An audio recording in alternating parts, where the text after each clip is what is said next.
ବଙ୍ଗୋପସାଗରରେ ସକ୍ରିୟ ଘୂର୍ଣ୍ଣିବଳୟ ପ୍ରଭାବରେ ରାଜ୍ୟରେ ଜାରି ରହିଛି ବର୍ଷା। ଆହୁରି 3 ଦିନ ରାଜ୍ୟରେ ବର୍ଷା ଜାରି ରହିବ। ଆଜି 3 ଜିଲ୍ଲାରେ ପ୍ରବଳରୁ ଅତି ପ୍ରବଳ ବର୍ଷା ହେବା ନେଇ ପୂର୍ବାନୁମାନ କରିଛି ଭୁବନେଶ୍ୱର ଆଞ୍ଚଳିକ ପାଣିପାଗ କେନ୍ଦ୍ର। ଆଜି ପ୍ରବଳରୁ ଅତି ପ୍ରବଳ ବର୍ଷା ନେଇ 3 ଜିଲ୍ଲା ଜଗତସିଂହପୁର, କେନ୍ଦ୍ରାପଡ଼ା ଓ ଭଦ୍ରକକୁ ୟେଲୋ ୱାର୍ଣ୍ଣିଂ ଜାରି କରାଯାଇଛି।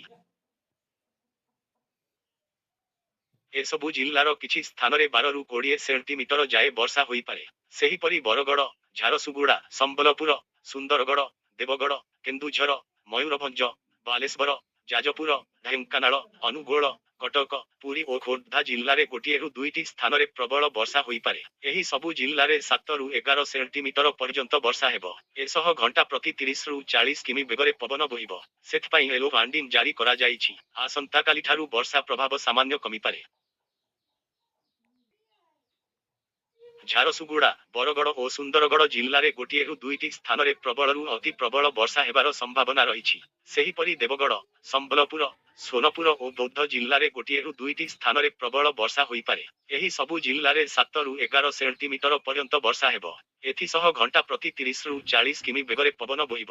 ସେଥିପାଇଁ ୟେଲୋ ୱାର୍ଣ୍ଣିଂ ଜାରି କରାଯାଇଛି।